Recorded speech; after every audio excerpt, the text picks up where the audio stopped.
Hey, Grant Cardone, and welcome to Power Players. Every Tuesday, I bring you someone that has achieved the condition of power in some part of their life. This guy right here, his story today is going to blow you away. From where he came from to where he is today. Ed Mylett, I don't even know where to start. This guy works with an organization, 50,000 people who came basically like without having to go to get a doctorate. That's right. Have an opportunity to make a lot of money and help a lot of people. WFG, $1 billion last year. Approaching $1 billion. Was paid out in commissions. Right. We're going to call it $1 billion. Anywhere in that You can call realm, it that. okay? Right. Company called Transamerica that you may or may not know, Fortune 100 company, it basically adopted this company, right? Yes. Ate it up, consumed it because it's so valuable to them. He's a peak performance coach. He's going to leave here and do a retreat. That's right. And he's doing a retreat in his home in Orange County. Yes, sir. And I'm like, what are you retreating for? We ain't hiding. We're coming. So, we're attacking. Ed Mylett, I consider you a friend. I've been on stage with this guy, man. The guy can rip. He was at my morning sales meeting today. It was like unbelievable. I asked him to say a few things, and the next thing I know, he's spitting gold. Thank you. And spraying titanium. That was an awesome meeting. The energy level, the environment you have here is off the charts. You got great people, man. Yeah, you've been with a lot of people, a lot of players. Yes. Right? Yes, I've been with a lot of players, and first off, I already told you this before.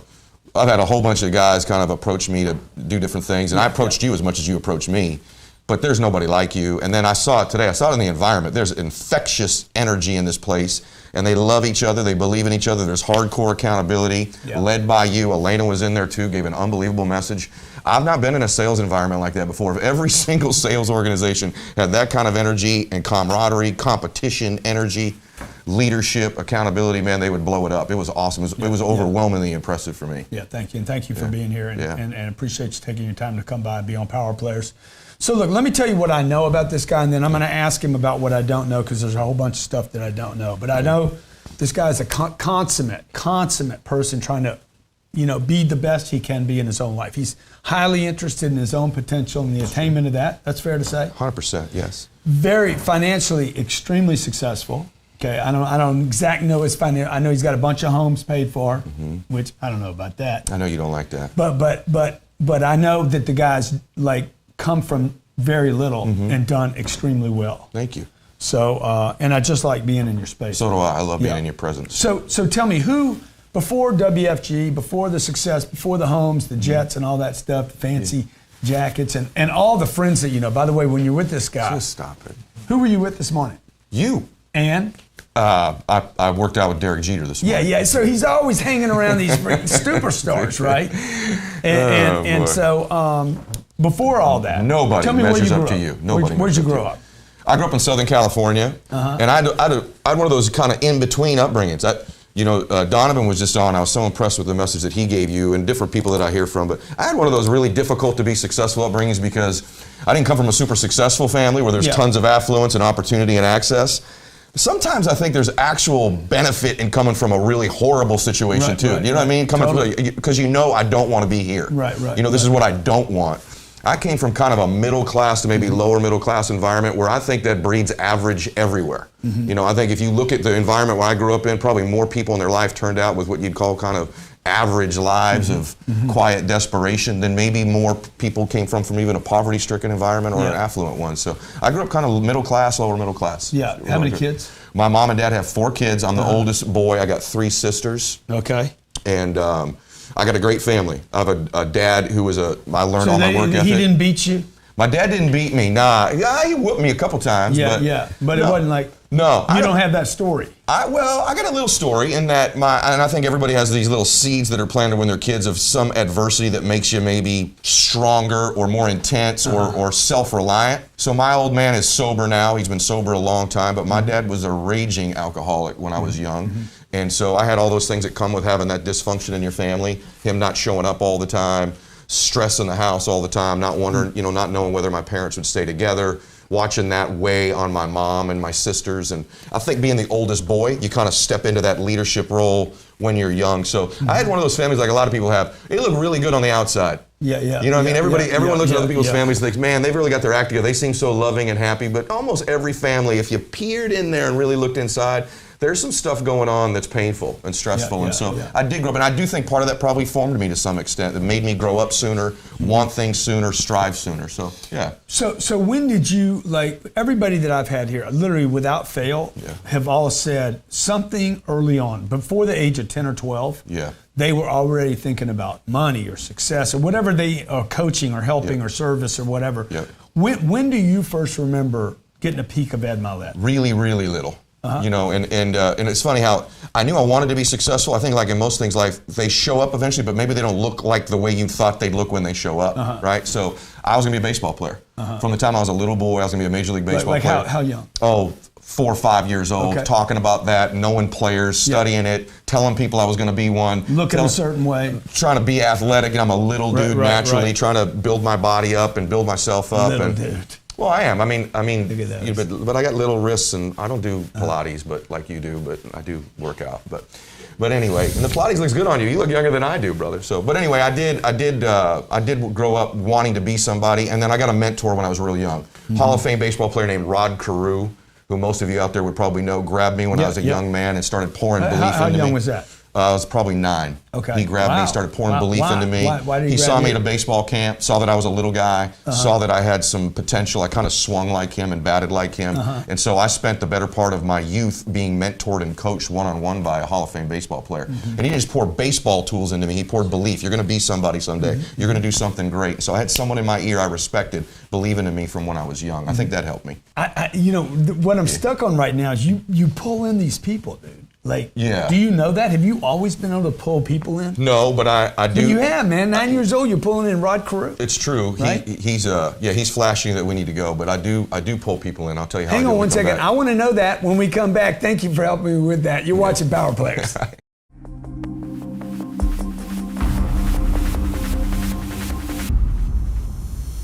In every person's life, there's a handful of moments that define their life. But you have a lot of minutes, you have a lot of seconds in your life, but would you agree with me, maybe up to this point, there's been 5, 6, 7 moments that have kind of defined where you are in your life. You were born with something special in you. You were born with a light in you. This light has a voice, it's always whispered to you, it's always told you, you're supposed to be somebody, you're special. You give me the right conditions, I can do anything.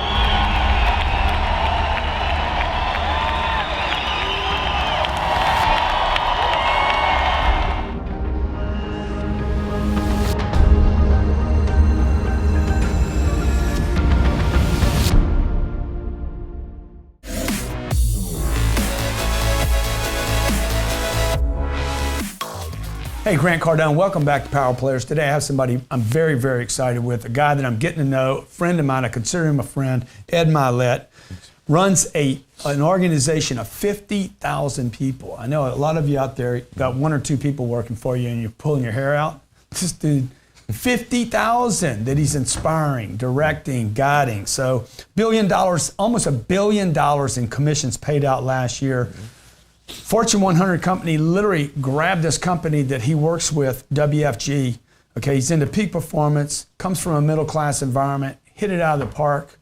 Baseball player that never made it. That's right. Okay, but we just discovered something before the break. What was it? You discovered something. Well, you did, and you said something I didn't really realize, but I have had the blessing of having pulled people into my life who can influence it, that are way down the road in terms of success from where I am. I've had some great mentors in my life. And so, you asked me how I pulled them in. He pulls people in, you know, and I had another buddy that did that. He could pull almost anybody in. Yeah. I think, you said, how's that happen? I'm not exactly sure. One, I know it's the law of attraction. I know that because by the way, I really believe in this. I think thoughts are prayers and prayers are thoughts. So I think it's the power of, I think maybe because my dad was gone a little bit when I was young, even though he set an unbelievable example, I think I just desired so deeply to have somebody mentor and coach and believe in me. But one of the things that is different, I think, because I don't really believe in this mentor stuff. I don't know that I buy into that. Like I don't think I influence you by you necessarily asking me questions and I answer them. Don't you find that too? Like almost sometimes people that want you to mentor them, they're almost interviewing you. And I think that's almost like a school teacher. So if you look at your kids, the people that influence them, their teachers influence them to a degree. That's like a mentor, right? Because they shape them and mold them, and there's influence there. But who do you really worry about? You worry about who their friends are. Because their friends, you show me their friends, I'll pretty much tell you who's influencing them. So I think what I do a decent job is when I do get to know these folks, I don't treat them like they're some God figure. Or they're any different than me or any better than me. I treat them like a friend. And I want to make them my friend. You're talking about people that maybe have achieved something in a space above you. They're constantly, Donovan was on your program earlier. He'll tell you, people constantly, when you're in that environment, treat you as if you're different than them or better than them. There's a million people like that. They're not any better than you. They haven't have a blessing and a skill or a set of facts and knowledge that's ahead of you. So make them your friend. That's how, like you and I, we're becoming friends. The way you're going to influence me, I'm going to have influence over you. We're going to have an interview today. We're going to learn some things. But really is our friendship, just associating, just being around each other. So I think probably the biggest thing is I've made them my real friends. Okay, so let's talk about before you had those kind of friends. Okay. So you're going to play baseball. Yes. Let's go into the teenage years. Okay. You're in Orange County or Southern California. Diamond Bar, Southern Cal, right on the border of LA and Orange County. All right. And mom and dad work? Mom worked in the home, raised 4 kids. My dad worked in a bank, very successful executive in a bank. Okay. Now, so were you learning something from him about being an executive or dressing or money? I learned about my dad real simple. Hustle and busting ass. So my dad was up before I was up in the morning, out of the house. My dad would get home when it was dark. I watched my dad bust his tail. I watched my dad work Saturdays. And then he came and had a couple cocktails. He did for a long time. And that was probably, by the way, why he was coming home so late for a while. But in my mind, and even after he became sober, he just, like a lot of men of that generation, my dad just busted his damn tail. I think it's almost a lost art form with younger guys today, right? My dad just flat busted it. Now, he busted it because he was just trying to provide limiting things like food and shelter. He never thought about big things or dreams or getting wealthy or having influence. He just wanted to survive. But my old man there really was wasn't a way out for him. Like he was, I think that's what was going on with my dad too. How so? What do you mean? It was just, there was no, when do I get off the conveyor belt? My dad and I have talked about it since. Probably you didn't have that chance because your dad passed. But had he not, my dad will always, he's obviously sort of surprised by what's taken place or happy with it, right? And he always tells me, I never even thought, the conscious thought never even occurred to me to take risks, to become successful, to go get wealthy, to go be somebody. I was literally just had my head down trying to feed my kids and make sure they were clothed. I think that's a lot of people too. So my dad had this, and by the way, I think that's even more admirable. You and I are working hard because we got this big vision. You imagine just working hard for survival? That takes some real guts, I did that. right? I did that a long time, so Me too. I can imagine it for sure. Me too. It doesn't even take a lot. So of energy. I learned work from my old man. That's what I learned from my dad. So when did you went to college? I did. I played baseball in college. Okay. Yeah. You had a scholarship? I did, full ride. And you Yeah. full ride. Well, yeah. Yeah. I couldn't make the baseball team. I know, I've heard it. It's okay. You know what? So you get out, you found out you couldn't go pro, or you did. I did. I have a chance to play afterwards for a year. Yeah, Okay. Yeah. I was an average player, man. Okay, and then what happened? When my career ended, it's very interesting. When my career ended, another blessing occurred. So two things happened. My career ends, and the day that I'm having surgery to end my career, I had an injury that ended my career. The day that I'm having surgery, the doctor that did the surgery. So your career ended not because you weren't good enough. That's not the story with everybody. No, let me be clear. Everybody, I'm not the high school quarterback with a bad knee. My career would have ended later, inevitably, anyways, by lack of ability. Okay? But the Lord was good to me and mercifully ended my career earlier with an injury that would have ended anyway. So let me be real clear about that. I played with enough good players to know my limitations. But anyway, when my career ended, the guy who did the surgery asked me what I was going to do. I said, I think I'm going to go into broadcasting or something like that. I'm not you real had the sure. voice. I had a voice. I didn't have anything else. But I had that. And that was my major in college, too. And so, long story short, he said, I think you ought to take a look at this firm, this financial firm. And I said, really? And he goes, yeah, my son's getting involved in it. And when I drove home, the same firm, the same day, my best friend and his dad had just started with that company. Wow. The exact same day. Wow. And they called and invited me, and that's how I ended up where I am today. The day How old?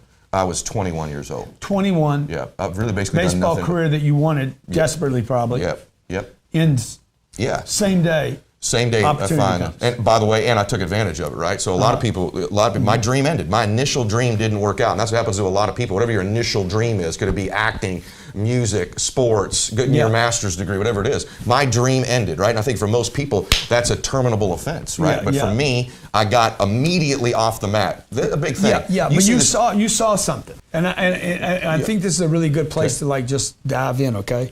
Dream ends. Most people go blind. Your dream ended. And your eyes stayed open. Yes. And you saw the next thing. And there's a reason why they were open. Okay, here's the reason why they were open. This is a thing for everybody. you and I have watched with every successful person that we know. Everyone gets hammered, man. Everyone gets knocked down. Mm-hmm. You miss a close. Someone changes their mind. You get rejected in an interview. You lose your baseball career, whatever the hell it is. It's not whether you're getting knocked down. It's not even whether you'll get up. Everybody eventually gets up. Everybody gets up. Yeah. It's the time you're on your ass. It's the time you stay on the mat. So what happened was my dream got squashed. Instead of laying around for 6 or 8 months, I was up immediately, like that day, off the mat. Now my eyes are open. Your eyes are closed when you're on the mat. Yeah. And so the longer you stay on the mat, just because you've been defeated, you've now become blinded, as you said, and it's prevented from getting any other opportunity or blessings in your life. So the key is getting your butt up, like literally getting up and opening your eyes again and chasing again. You're going to get up, so you might as well do it now. Yeah. Ed Mylett, power player, talking about getting up. How fast can you get up? You're going to get knocked down. You know it. Okay, when we come back, we're going to talk about how this guy has become such a major success in life and in business. Stay with us on Power Players. What story are they going to tell about you? That should be the only thing in your mind when you're developing the communication process between you, your salespeople, and your customers. What story are they going to tell? It doesn't matter how many people you bring in if you can't get them to stay with you. And it's something that young business owners and companies across the world miss out on. They miss out on the opportunity to create a relationship with their people to the point where those people are so loyal to that company that they will not buy anything else. I'm talking about creating a situation that is so overwhelming with people that it creates tremendous loyalty. It creates tremendous culture. It creates insulation from your competitors.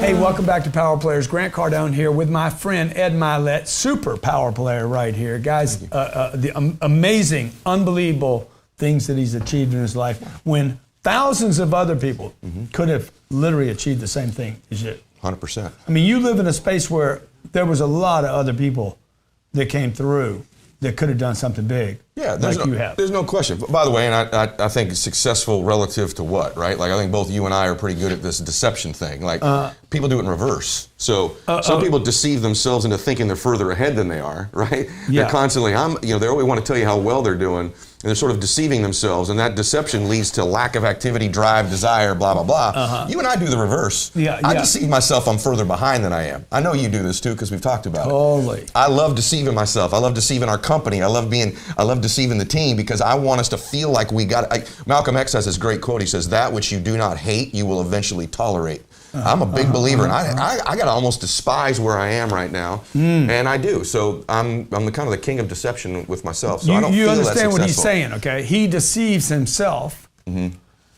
Okay, you most people that I meet, like, I'm doing good, really, compared to what? Correct. Okay, if I tell you, hey, a guy says to you, he's living the dream. Yeah. You like that? I don't like that. Every person that's ever said that to me, I knew had already pulled off the side of the road. 100%. I'm living the dream. I'm like, what dream is this? Yeah, literally, it's funny. One of my top guys at our firm a few weeks ago, one of my favorite people, probably one of the most talented guys in my company, I won't say who he is because he might be watching this, but he said that to me. He goes, I just wanted to share with the world how amazing and incredible my life is and blah, blah, blah, blah, blah. And I told him, I said, when I was at your level, I couldn't stomach it. I couldn't handle it. I couldn't live on that kind of income. I didn't want to live my life like that. And I said, it scares me that you think somehow this is the dream. And then, of course, he kind of corrected himself and backstopped. But the fact is, I'm constantly deceiving myself that I really do feel that way. Like, I really don't feel successful. I don't think I'm a failure. But I do measure it up against the highest version of me, my highest expression. As opposed to what? As opposed to measuring yourself against other people. That's the biggest thing people do. They're so obsessed with other people that it kills them. They think about, what are they thinking about me? What are they going to think about me? What are they saying? And then they measure themselves against other people too. And I don't think, I've been around you. You're a powerhouse, but neither one of us are, I think you were talking about Einstein at the break. Neither one of us have a super crazy off the charts IQ. Right? I sure know you don't. So I've been talking to you for enough. I know for sure you don't. You've done that a couple of times now. He keeps taking shots at me. It's obvious. They're watching. They know. They've seen you. They know you. No, but the fact of the matter is, you didn't get where you are. No, but you didn't get where you are because of some gifted, gigantic intellect. I can't wait to meet your wife, though, man. No, but it's a fact. Both of us didn't get there because of some unbelievable natural giftedness we have that just produced success, right? So I don't measure myself against other people because they've got gifts that are different than mine. Yeah. But you've done unbelievable with what you've had. Okay, and I agree with the statement you made in the first segment, which was this middle class thing. Yes. So I got enough food. Yeah. I got enough, I got enough food. I got enough money. I got a car. I got a bike. Yep. It can be very easy to become deceived by it's good enough. Well, here's what it is. For most people, you have to ask yourself this too. Most people, this is what's different about you. I just told you this the other day. The thing that impresses me the most about you is that the more successful you've become, the more you've been fed, the hungrier you are, which is irrational. Most people, the more they eat, the less hungry they are. The freaks of the world, the mega successful, somehow the more they're fed and they get hungrier. So the question now for a guy like you, and that they're asking, when's enough? Ed, how many times have you been asked this? I've been asked that a lot, and there's no such thing for me because I'm not trying to get to necessarily a place or just an amount. I have goals. I want to be a billionaire. I have these things I want. But I'm not trying to just get to destinations. I'm trying to see where I can get as a man in every aspect, my body, my spirituality, my family, my finances, my influence, my ability to communicate. And here's for most people, this is what I love about you, since I took this shot at your limited intellect, which isn't really that limited. Well, hey, we all have a limited intellect. Don't kid yourself. No, you're right. I can recognize it in others because I suffer from it. Yeah. But, and here's what it is. Most people's will to win is for sale. It's for sale. Most people's will is for sale. To win is for sale. They can be bought. I can't be bought. So if we give you most people, if we gave you just enough money, if there's a certain dollar amount, you'd stop working hard. Wow, we give you a title, you'd stop working hard. We give you a car or a plane or a house. Dude, that's the book, bro. That's the book. Is that the book? Yeah, that might be the book. That is the book. And so your will to win is for sale. That's right. And I decided once I realized that, because I watch it happen with people in their body and their finances and their family and their faith, whatever it is, I'm not for sale. So there isn't a place you're going to buy me. You can't get me. There's not a stop, a place, a destination where you're going to get me to relent, to quit. I want to improve. That doesn't mean I don't struggle with my motivation from time to time. Doesn't mean I don't get confused or down. Of course I do, but I'm not for sale. You can't buy me. And you know this too. We see friends of ours, even guys in their 60s, said they sold their company for blah, blah, blah, and now they golf 9 days a week or whatever. You know, that's fun, but they're for sale. They were bought. You were bought. You were for sale. I'm not for sale. Tell me about, I mean, Ed Mylett today, you got, I mean, I know you don't like to brag or anything. He's got a plane. He's got 4 or 5 homes. How many homes you got? I have, golly, man. How many homes you got? I have 5 houses. Where are they? Okay, Laguna Beach on the sand at Laguna Beach. Okay. I got Palm Desert. I got 2 hours away. Yeah, I got one in Diamond Bar where I grew up. Where's Diamond Bar? Diamond Bar is where I grew up. How far is that from your main house? Not that far, hour and a half away. Okay, an hour and a half. You got a third home. I got a place in Hawaii. 4. Yeah, and I got a place. My favorite place is in Coeur d'Alene, Idaho. 5. On Lake Coeur d'Alene, which is heaven on earth, just so you know, the most beautiful place. Why does anybody need 5 homes, though? They don't need 5 homes. They don't need. Why do you have 5 homes? Okay, I'll give you a good answer for it. I did it. One, I wanted to enjoy nice things, but it was part of my dream early. I wanted to hit those places, but here's the other reason. I don't like traveling, and I don't like feeling like I'm on vacation. So I wanted to buy houses where I could live on vacation and work. So I can be in the most beautiful places in the world. I can get the sand of the ocean, the beach. I don't have to go to Fiji to do it. I can grind and work from my house, my backyard. So it feels like I'm on vacation, but I'm not living on vacation. I want to waste those days traveling and taking 2 weeks off. You know, you meet these guys, I was 3 weeks in Cabo. I don't do that crap. I live in Laguna Beach. I don't really need to go to Cabo. I go once in a while if there's a business reason or some break. But so I understand the Laguna thing. It's the other 4 homes I don't understand. Well, okay, you don't want to have the details, but one of them my mother-in-law lives in because they couldn't afford to keep their house, right? The other one is I'm going to build on it eventually someday, and Coeur d'Alene's my dream place, man. I just love. And Palm Desert is at a place called Bighorn, which I'm going to take you to. I think it's the best golf club in the world. So when I do want to go golf, or I do want to entertain, or I do want to get my vision stretched, and here's the other thing, last thing. I got involved. But you're questioning all these homes yourself. I don't question. You brought it up to me. What I question is whether I should own them all cash.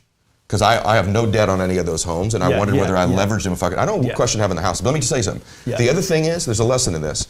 These places have brought me into associations and meeting people that were further ahead of me in my life and stretched me. And so getting in the environment, changing my environment to be around people that were further ahead in some of the games of life I wanted to be in has had a huge impact on me. So a couple of these homes have paid for them damn selves just by the people I got around. Okay, so now let's just leap off into that, all right? Okay. Because you got to leave the middle class to get to the upper class. That's right. I mean, if you want to get to the top, you got to leave the middle. You agree with that? You got to abandon almost everything you learned there. So your move to Idaho, that buying that house. Explain to everybody where it is and who lives there. Oh, really? And why exchanging money for that access is valuable in part. All right. So this is real power you're talking about. So the first thing I did is I moved there literally because of who some of the members of a couple of the clubs were, and some of this is not stuff that you can go into, but so I didn't. The home I'm in now wasn't my first home. I bought a home I could actually afford. You'll drop names in a second. I guarantee you. Stop it. It'll be a second. I'll be sweeping up after. He's begging for them. Is he not fishing for these? Give me damn one names? name. Give me one name up there. And Cardone. I can't even say it right. Cardone. Cardone. Well, when you can Cardone. afford, Tell me one of the famous you'll people. pronounce it right. I'll help you get up there. Tell me one name of one famous person who lives up in the Corleones, with the Corleones. Cardone.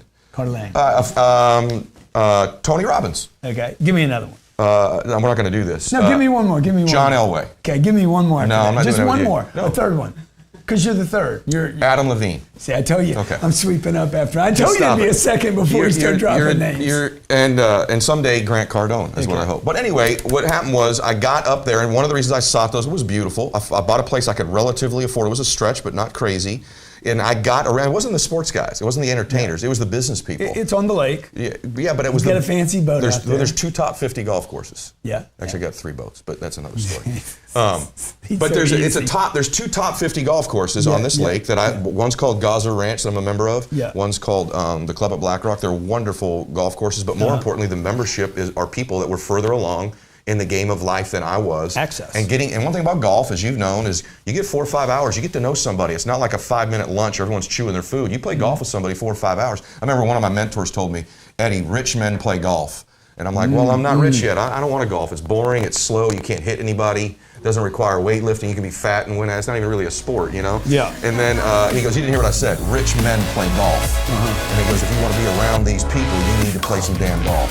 Rich men Play golf. And by the way, there's some validity to that. There's some broke dudes that play golf too. Yeah. Well, it depends on the golf course. It does depend on the golf course. Right. Yeah. And by the way, there's some posers everywhere. So let's say there's a guy or gal or family out there, and they're let's say they're doing $58,000 a year. Yeah. They're just getting started, trying to put it all together. Maybe the husband and wife both make $80,000 a year. Yes. And they like golf. Okay. Okay. Should they be playing golf just to play golf, or should they be going to the country club where the players are, where the rich men play golf? Yeah, I think for access. Okay, let me tell you how I did it. So I don't think you should be playing much golf at all at that level. There's a way that you can play success golf though, and so success golf. Yeah, and the way that you do that, in my opinion, is first you got to go. You have to start a business. Nobody lives in any of these places are employees. Because I heard you're not even a good golfer. Well, I don't know where you heard that, but all over. I don't. Everybody has played with you. Maybe I told you that just because we're going to gamble. But because you're not out there to play good golf. No, right? but you're ill-informed. But that's okay. I mean, it's fine. But I'm not a great golfer. I'm not. Good, thank you. But I'm better. I know I can beat you because I've seen some I swings. can't wait to find out. Yeah, me too. But anyhow, well, here's what I did to get into golf. What I did is first you have to. We're going to video that whole thing. Yeah, wow, there's like $34 there. That's awesome, man. Thank you, rich man. Anyway, there's like 200. Rich men play golf. When you can hold your money like this, you need to get a bigger stack. Okay. Go you get hold my a whole naps. bunch Go of get stuff my like bag, will you? this. That's your normal grip, isn't it? Right there. Anyway, here's what I did for golf. Yeah. Okay, I think you got to find a business you're going to start. And here's what I did. I played a game with myself, and that game was this: if I hit my certain goals in a given month, I think you should go touch your dreams. I think you should live in your dreams. I think that the more familiar you become with your dream or whatever it is you want, the more you can touch it, feel it, and be around it, the more likely you become comfortable in it, the more likely you'll acquire it. And so one of the big things that I did was I would set these goals up, whether it be an income goal or a production goal. This is when I was part-time as an entrepreneur. And I'd say, if we hit X, we're going to go away for one night. And that one night would be to a nice place. It might be like the Ritz-Carlton Laguna Beach, right, where I would go, or the La Quinta Resort in Palm Desert. And I'd do one night in my dream. I'd spend the $300 or $400. My wife would get a nice massage. Get a taste of it. And I'd go play golf. And guess who you run into those golf courses? You run into some rich dudes. And I'd run into those guys on the golf course, and I would get to know them for that weekend, that time. So it wasn't golf. You're touching possibility. You're living in your dream. The more you can touch it. Yeah. If your dream is to feed 1 million people, spend one day a month actually in those charities feeding people, the more you get comfortable in your dream. So you don't wait until you're set to do it. You get little, you never do, you know this, every little thing you've acquired, even getting Elena, you talked about how you chased her for 13 months. You got around her a little bit in the meantime, because the more comfortable she could get with hearing your voice messages are from you, the more likely she's going to get in your dream. Because you belong in your dream, but you have to touch it regularly before you get it. And so I would do that. And then golf give me an example of when you started touching stuff. Like before you were, when did you get married? How old were you? 25. 25, that's young. I was young, yeah. Yep. Okay. Yeah. Like, how'd you know she was the one? Well, we started dating in high school. Yeah. And so I think that was a long time to wait, really, if you think about it. Yeah. So, I mean, it was a long time to wait to get married. Did you have money then? I had no money then. Yeah. No, in fact, she paid for our wedding. And we got married at the Shiloh Inn in Pomona, and my wife paid for the entire wedding, and it's because she worked at that hotel in the banquet department. And my honeymoon that night was one night at the Shiloh Inn Pomona. That was the entire honeymoon we took. So no, I had no money. I mean, literally no money. In fact, my car was repoed like about 8 months after that wedding. Wow. You had a car repoed? What kind of car? I had a car, Acura NSX. No, Acura, not NSX, Acura Integra. I had that repoed. They took it away from you. They did. I had my water turned off in my house at one time. We were showering down in the condo. So that's part of being an entrepreneur. I think a lot of entrepreneurs think, oh, this is a sign to stop, right? I've gone broke. This isn't working for me. Most entrepreneur stories, if you really looked at it, they're nasty. They're ugly. There's a whole bunch of down, embarrassing times. We just stayed. We got off the mat faster. It's not that he didn't go broke at some time, or I didn't go broke at some time, or there wasn't setbacks. We just kept getting back up, and that's the difference. Yeah. So when you made from baseball player to the financial company. Yep. So what made you successful there? What were the one or two or three things that got you off the mat? The same things as in baseball. Okay, so the massive one, everyone asks me, they ask you this too, what's the one thing you'd have somebody have if you were going to put them in business? Monster desire and hunger. Massive desire. You show me somebody with just monster desire, I'll show you somebody who will eventually find the right people, places, You take that things. over skill. Big time, you know that. Over IQ. Because I could teach, there's tons of people with tons of skills with no heart, no desire, no courage, they lose. You show me a bunch of, tremendous, like tenacious, relentless, obsessive heart, they'll acquire the skills, or they'll find the people who have them around them. I heard you were going to write a book about being obsessed. I was in the middle of writing a book about that topic when his came out. It cost me $30,000 with an author, and it's in the trash can somewhere. And yours was unbelievable, by the way. It's an awesome book. Me and this guy, we literally have similar frequencies. We think about different. This Mandalay Bay shooting that just happened. Me and Elena were up in Vegas when the whole thing happened, but he was calling me. We have similar thoughts about some things that happened. Okay, number two thing, desire and hunger. Okay, and then the norm, this is the basic stuff, but here's the thing. Ferocious, crazy, psycho work ethic. So they're aggressive, right? Like just about you and I. Like right now, we're out working guys at our income level. If you took guys at our income, our net worth level, and I don't know if they're similar or different, but they're decent, right? That's the fact of the matter is we're outworking them. We were outworking them when we were broke. We were outworking them when we were in the middle. We were outworking them when we got to the top. We outworked them when we fell down. I outwork people. I get there earlier. I show up sooner. I leave later. I make more phone calls. I dick around less. I'm not small talk, BS, nothing. I'm about making money, closing people, growing my business. And I think it's that. The third thing is that ability to literally focus in and remove distractions. I don't care what's going on in the world. I don't believe the world's coming to an end. I think what happened when you were in Vegas yesterday is a total tragedy. I prayed about it. I worried about it. But I'm not obsessed about it. I'm not going to let the media or the world distract me from my dream, get me off track. Because in a year, we're not going to be thinking about Las Vegas. You're going to be back to your life thinking, I don't care what happens in the NFL today, Iraq. I'm aware of it, but I'm not putting energy into it. So it's, this, it's how distracted people get. Can you get laser focused on what it is you want, but more importantly, what the hell you're supposed to be doing? Literally, just show me your habits and what you do. Anybody in any sport will tell you that too. The best guys have this massive, massive hunger. They outwork everybody, and they have this ability to get into slower guys. And they get into the hyper-focused zone. It's a different level of focus. How do I do that, Ed? How do I get hyper-focused? Okay, because people constantly are telling me, dude, you're too focused, you're too marketer, you sell too much, you pitch too much, you promote too much, and I'm like, okay, they don't know what they're talking about. I'm just working. They don't know what they're talking about. The reason that you're that way is because you don't view it as marketing, selling, or working. You're viewing it as you're serving people. You're helping people. If I had the cure for cancer, I wouldn't feel like I was telling too many people about it, right? I wouldn't be worried about that. No one would accuse me of that. So I think you have to first come from a place of total belief and love in what it is you're doing and representing, because then it's not work. You're coming from this place of passion. But honestly, like, you have to, we were talking about this in your sales meeting this morning, the more certain person always influences the less certain person. I'm talking about in every single damn thing, right? And so the fact is, the way that you get that way, that hyper focus is, it's like, I think I just described Tom Brady, by the way. He's not the fastest or the best, but Tom Brady is a guy, not the youngest, last pick in the draft, or one of the last picks in the draft. This guy ends up coming in there. He's slow, he's awkward, he's too skinny, doesn't run a good 40, has marginal arm strength. He's behind probably a Hall of Fame quarterback, or at least an all-pro quarterback who's already been to a Super Bowl and Bledsoe. First round pick, first pick in the draft. Brady comes in, basically has this massive desire. He tells the Kraft when he drafts him, you just made the greatest draft pick of your life. To this day, if you interview him, he'll start crying about the day he was drafted and how much it affected him, right? So he had this monster hunger, and then he's notorious. Rodney Harrison. You play golf with him? I do. Rodney Harrison, stop it. Rodney Harrison has this great story where he was the safety for the Patriots, and he says, I got to the gym every day at 5:30. I was the first guy there, and Brady's rookie year, I got in there, and he was already there.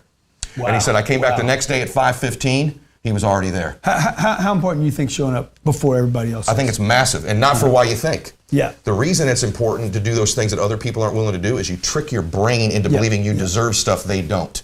It's not even the work you're going to get done at that time. Oh, you'll do more work, you'll make more phone calls. It's not even that. You only get from the plate of life what you think you're worthy of and you deserve. And most of us have low self-esteem. So the way we trick ourselves into believing we deserve big success, long time to work on self-esteem. But if you start doing stuff no one else is willing to do, your brain automatically starts believing. When you show up to that gym at 4:30 in the morning like Brady was, and Bledsoe's rolling his fat ass in at 9 a.m., or you get into the office at 7:45 and you banged out 11 phone calls and your competition gets in there at 9:30, no matter how far ahead of you they are, no matter where they think they are, their talent, their skill, nothing, your brain's going, you know what, I deserve crap, that dude doesn't. And his brain also knows you were there, and he starts knowing he doesn't deserve the stuff you do. You eventually beat them by tricking your brain into believing this stuff. So now, you love that, Elena? Okay. So talk to me about, you make a comparison between what somebody else is doing. Yes. Okay. Yeah. I don't, Okay, it's a great point. Yeah. Okay. You know where I'm going, so. I do. I'm not comparing myself necessarily to what they're doing. Here's what I'm doing. I'm actually doing what my capacity is, right? But I only will use other people when it's to my advantage. Okay? So you do this too. You do this in life. You'll be in a room, and you know you've done this before. You've done this with Elaine. I guarantee you, because I know you pretty well. You've been in a room before. You're like, my wife's the hottest wife in this room. Have you not said that to yourself before? Never said that. Liar. I know you have, because I've even heard you say it. She's right here. Ask me another I know comparison. you've said that before. Ask me another comparison. Okay, well, here's how I know. When we first met, you commented on a watch I was wearing. Yeah. And you said, I like the one you wore in the video, blah, blah, blah. And I said, you notice that kind of stuff? And you said, yeah. In fact, when I'm in a room, I can tell you what every watch every dude's wearing in the room. I like nice watches. I cannot lie. So what that means is you're still willing to observe other people. Yeah, that's true. So I'm not using them as a benchmark for what I'm capable of, but when I'm beating a dude like that, it fuels me. Don't get me wrong. That's why teams get momentum. So it's inspiration to you. It's not competition. I only leverage them for inspiration. I only leverage them to my advantage, right? By the way, by sheer fact that I'm there at 7:30. And by the way, you're mentoring. You're using mentoring. That's a form of mentoring. Big time. Absolutely, 100%. So those are the three things, at least to me. Yeah. At least for me. And there's a whole. The funny thing is this: there's not one or three things. There's a whole. It's not an envy thing. Oh God, no! I'm not. I've never. I don't. I'm not that into stuff, even though we've talked about houses or planes. You said this in the thing I watched. It's an indicator of where you are. Sometimes material things are indicative of a relative level of success, particularly when they're not leveraged to the hilt. Yeah. I have a whole bunch of friends of mine with a bunch of stuff that they don't really own. Yeah, a whole bunch of other people own that stuff. So that's why there's this balance, I think, between using leverage. I think using leverage to get wealthy is different than using leverage to buy a depreciating asset. Yeah. And you and I would probably agree upon that. Yeah. I love using leverage to get wealthy. I don't like using leverage to buy something that's going to drop in value.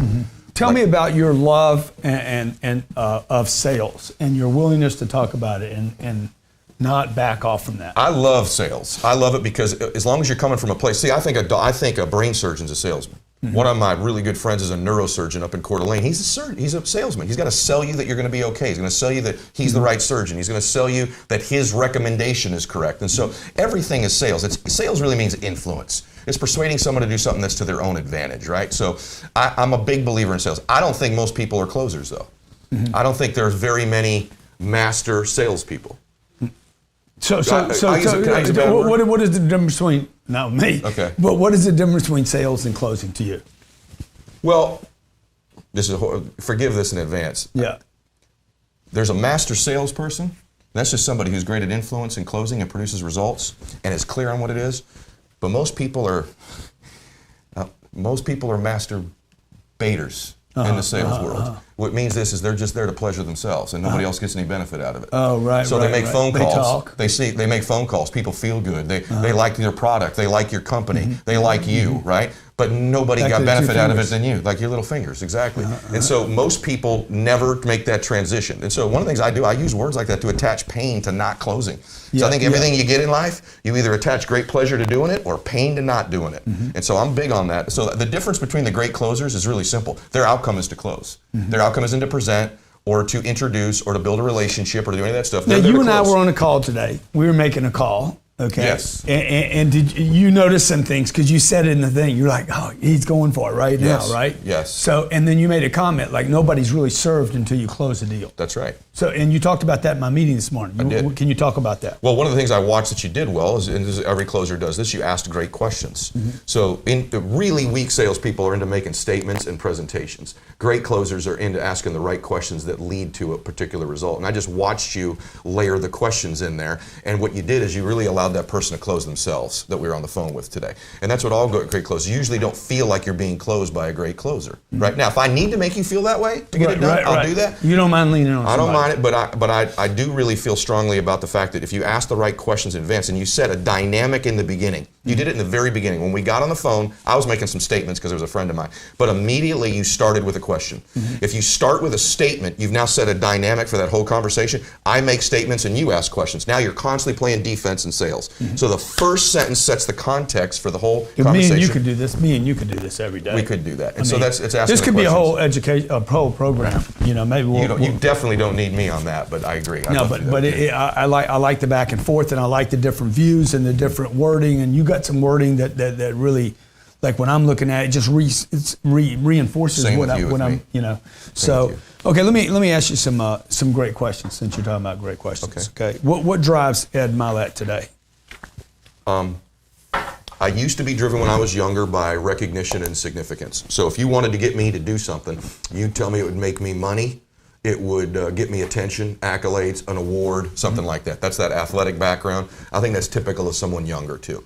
I think when you start to get filled a little bit with a lot of significance, right? Get a lot of attention, a lot of recognition. When that need starts to get filled, it's not quite the mechanism that it once was, right? So I'm constantly trying to get leverage on myself. And so I know what moves me now. I have two levers of movement. One is growth and one is contribution. So if you're going to get me to do something, you got to convince me it's going to grow me or grow something else, and you got to get me or get me convinced that I'm going to contribute and make a difference. It's like what you're doing with the real estate thing. Yeah. Both of those things for you in the real estate realm, I already know why you do. You have tons of significance. You've made a lot of money and you want more money. What do you mean by significance? Well, you got a lot of recognition. You've had a lot of success. Okay. You're financially successful. People know you. They're grateful for you. People are constantly telling you how wonderful you are and the difference you've made in their life. And you're a significant person. You've got a lot of influence, right? And a lot of recognition. You've been on TV. You have all this. You're on TV all the time. Yeah. So you have tons of that. But what you're really doing is with the real estate thing, you're trying to grow other people's money, grow your own too, but you're trying to grow something and you're trying to contribute and make a difference for all of these other people, right? And that's a powerful, most people have to find the next thing that moves them. I probably will never be filled up with growth and contribution. I think significance you can get filled up with, right? But I don't think growth and contribution is one of these barrels in your life that ever get filled up. I think it's a never-ending barrel because I think it comes from your soul. I think everyone was born to grow and grow and grow and to contribute and make a difference. So is there Not everyone was born to be significant. Not everyone that's going to grow and contribute is going to be significant. There are millions of nurses and doctors and school teachers who are growing minds, growing children, and contributing and make a difference. They're not going to get significance. But we can all grow and we can all contribute. That's what we were born to do. I like that. Thank you. So back to this question: when has Ed contributed enough? And when has he done enough? And when does he have enough? I hope that it'll be like it is now, where I feel like that barrel's pretty empty, right? I don't feel like I've contributed enough. And even when this ends today, I don't know if you're like this. This will be in the camera. Someone will say, "Hey, nice job," and I'll think, "Man, I blew that. I should have said this." I hope someone got what my real intentions was there. So I'm one of my negatives. I know you're this way too. I'm one of my own worst critics. I don't think I'll ever get to the point where I go, "Wow, I'm is that amazing." good? Is that good or bad though? I mean, I think it's the healthiest thing in the world because it's what causes me to grow, right? Yeah. But do other people tell you, hey, does your wife tell you, hey, you're too hard on yourself? Relax. All the time. kickback. Not just my wife, everybody around me. Hey man, relax, take it easy. You're doing great. Or that was wonderful. If I ever said that to you? Nah, I don't think you would say. And I won't, man. Be hard on yourself, dude. Never be satisfied. Keep pushing. Yeah, that's how I feel. I mean, and I think it's just like building a muscle, right? Like it has to be torn down to grow again. Mm-hmm. So I'm in charge. I don't know anything about muscle growth. Well, you know about Pilates, and that's stretching, and I mean leotards and all that. I mean, it's powerful, I'm sure. When I get into my 80s, I'll be all over that Pilates stuff with you. So it's so wrong, dude. Okay. No, you look great. You've agreed to come speak at the 10X Growth Conference. Okay, I mean, you were just in Fiji. Mm-hmm. You're a busy dude. You're all over the place. Why did you agree to come do this? Well, the first reason I agreed to come do is because someone that I admire and believe in and want to be around more asked me, in you. That's the number one reason. Yeah. Second reason is I hope I say some stuff there. I hope by the time I get there, I say some things that can contribute and help people grow, right? Mm-hmm. But the biggest thing is this, is that I've seen what your other conferences have done for people. So I'm on social media, I see the reviews, I see the reports, and I meet people regularly who tell me the impact the other conferences had on them. And so to be any part of that, and to be candid with you, to attend it. I want to be fed. I'm going to go there and pour into people, but I want to be fed. I want to hear these other great speakers. The lineup you've already got, and I know there'll be more added, it's just mind-blowing. So, I mean, for being there for 3 days of just relentless leadership and training and information is overwhelming. It's probably the greatest gathering in the country this year of talent, information, and value in one room. I don't think there's anything like it in the country for the next 12 months. I look forward to having you. I know my audience is very, very excited about you. A lot of people that follow me follow you. Yeah. And we've just added a 4th day, so everybody that's premium and VIP is going to spend Sunday.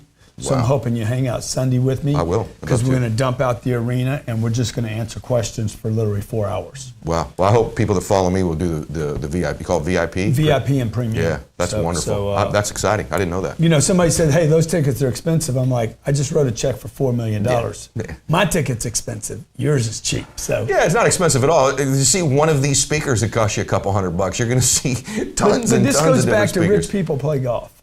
Yeah. You know, look. Years ago, for the first, and I don't think we've ever talked about this, but I grew up the way you did, and then I blew it. And I went backwards.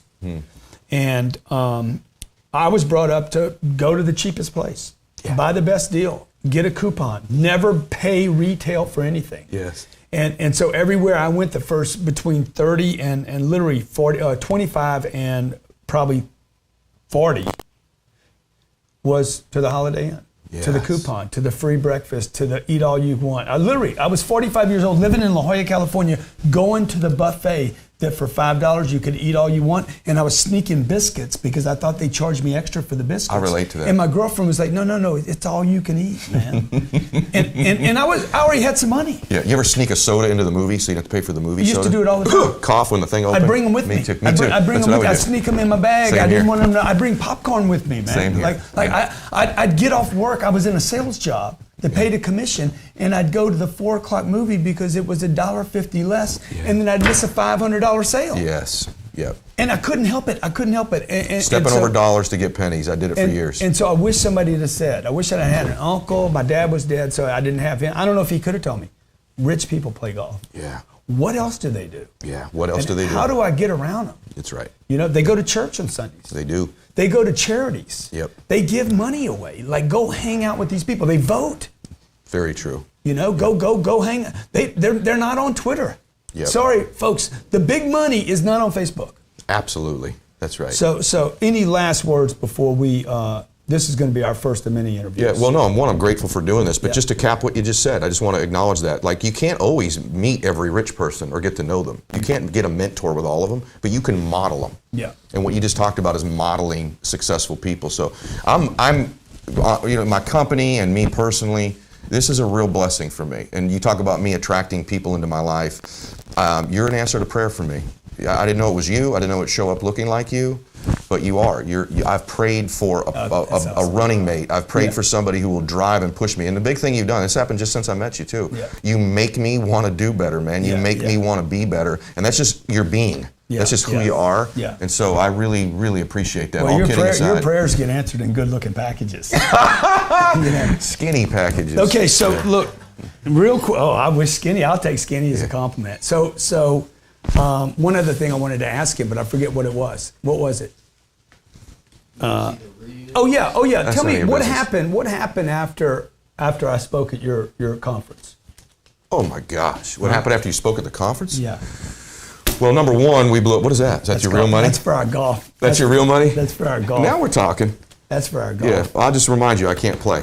I'm not any good. What's your handicap? My swing. What's your handicap? I think actually it came on my email yesterday. I'm a 9 handicap. Oh, good. Okay, stop it. Then we're gonna do real good. No, I'm bringing this for you at the golf course. Oh my Lord, I could use some of that. Okay. Are you done? No.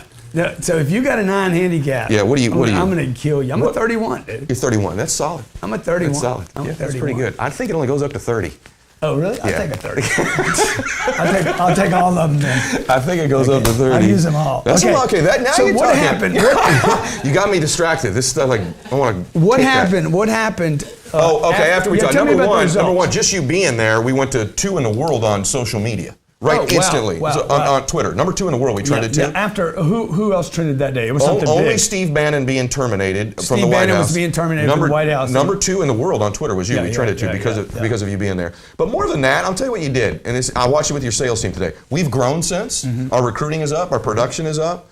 But I'll tell you what happened. You injected some swagger into the company. It's the word I would use. There's some we've been a behemoth. We're a powerhouse. We've built this huge company, and we're going. And by the way, I haven't built it. I've been part of building it. I got a bunch of colleagues that are helping me do that, and some are even more successful than I am in the company. And I thank all of them and my teammates, any of that are watching this. We built this together. That's the God's honest truth. But you injected a little swag. Like our company, I don't think we always realize how good we are, how powerful we are, the difference we can make. And I watched it with your team. They're confident. They left there more confident. They left there believing it again. They left there energized. I think just your presence and the things you said there, it meant something to the company. It was not just another speaker. It was not just, it wasn't just you being there. I think it was your belief in us, your belief in me. And I got to tell you something, I've been doing this 25 years, I've never seen our company so confident and optimistic about where they're going. And a big reason to that is they know that you and I are partnering up on some stuff. So it made a huge difference. Ed Mylett, his first book is going to be, did we come up with a name today? You found a couple. I thought we came up with a name. What was the name? I don't know. Something about being relentless, maybe? No. That's Tim Grover, man. Oh. Can't use his. I didn't even know that. That's right. Rich people play golf.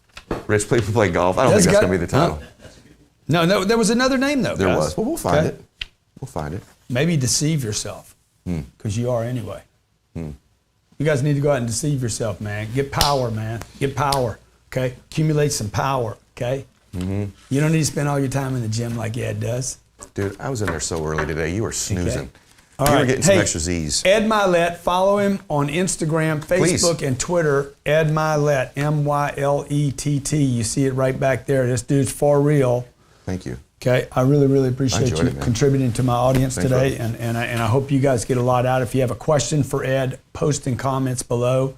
If you got a question about where he is, how you can learn from him, how you can follow him up. If you haven't got your 10X Growth Conference ticket and you want to take advantage of that, grab it. He'll be there along with, Tons. a sick lineup. Yeah. First day is Billionaire Day. These billionaire guys, I guarantee you probably will not recognize one name on the list. Okay, the first day of every one of my conferences, I bring in people you don't know. People you cannot get access to, people you cannot spend time with. People are not on the road on the circuit. And you know all the guys on the circuit. Yeah. Okay? Just because you're on a circuit don't mean you got a business. Oh my, can we say that real quick? Please. That's the separator. Is that Please. You, I feel this way a little bit with myself too. You've built a real business. Most of these fellas out there, they made a business of talking about building a business, but they ain't got a business. They got no business talking business. So the first day we're going to bring in people that actually know how to stack this for themselves and others and discipline themselves and have been held responsible probably to a board. That's right. Or quarterly meetings where somebody's like, I got to see money. Okay, I can't see talk and I can't see books. That's right. I can't see, videos and I can't see Instagram posts. No. I need to see money accumulating, being saved, being disciplined. Yeah, no theories. It's experience. Yeah. So Real that's stuff. the first day. And then the second day, we're going to walk into sales and marketing and branding. The third day, we're going to talk about how to build an ideal life. And the fourth day, for VIPs and premiums, we're going to sit down and literally spend time with you, answering your questions about where you want to go with your life and your business. Yeah, dude, I'm looking forward to appreciate it. Okay, Yeah. Ed Mylett, follow him. Hey, look, get yourself in a position. You don't need 22-inch arms. Okay, you don't need to be all tanned. and beautiful like Ed with the white teeth. You don't need to have the big Rolex. You don't have to have those things. But to sit in that chair, you need power. You need power. You need to go from where you were to some other place to where you can help yourself, your family, and other people. And I look forward to the day when you sit in that stool. Thanks for watching today.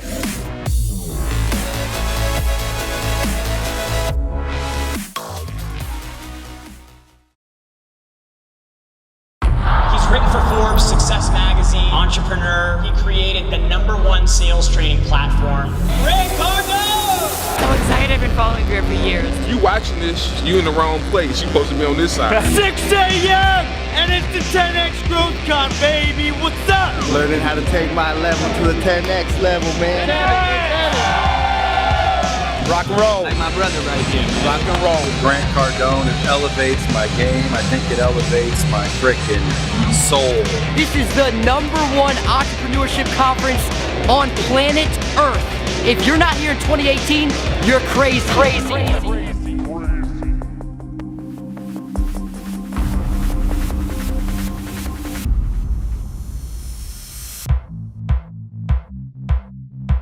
Make sure everyone's safe and enjoys their ride.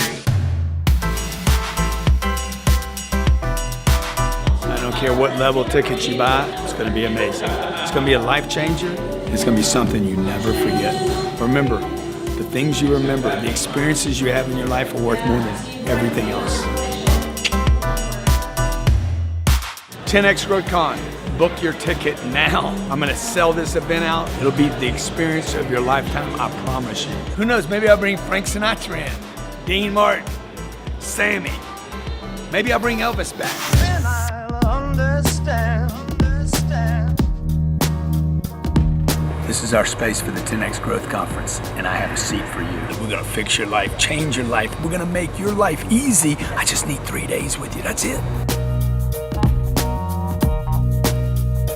Every seat will be a great seat. We'll do a Supertron above us that goes all the way around. The sound will be perfect. You will be connected to super entrepreneurs. Get your seat today. Time there is, it's the now. There's no future without right now. Let's go.